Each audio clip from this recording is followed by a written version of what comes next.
operasi zebra?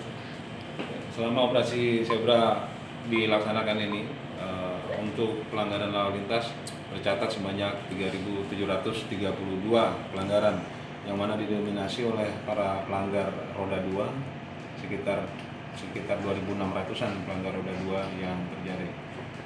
Ini antara lain pelanggarannya adalah tidak menggunakan helm, kemudian melawan arus, dan berboncengan lebih daripada 3 orang, lebih daripada 2 orang.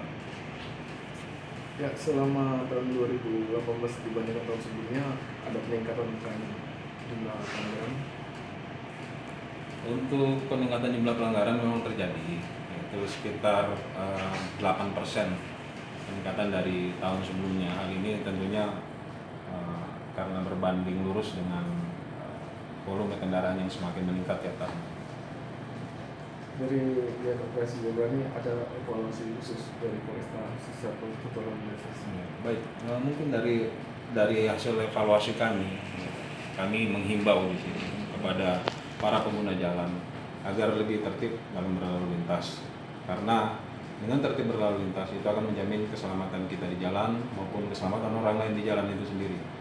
Ya, sebagaimana kita ketahui bersama, banyak kejadian itu, kecelakaan lalu lintas itu terjadi akibat atau didahului oleh suatu pelanggaran lalu lintas.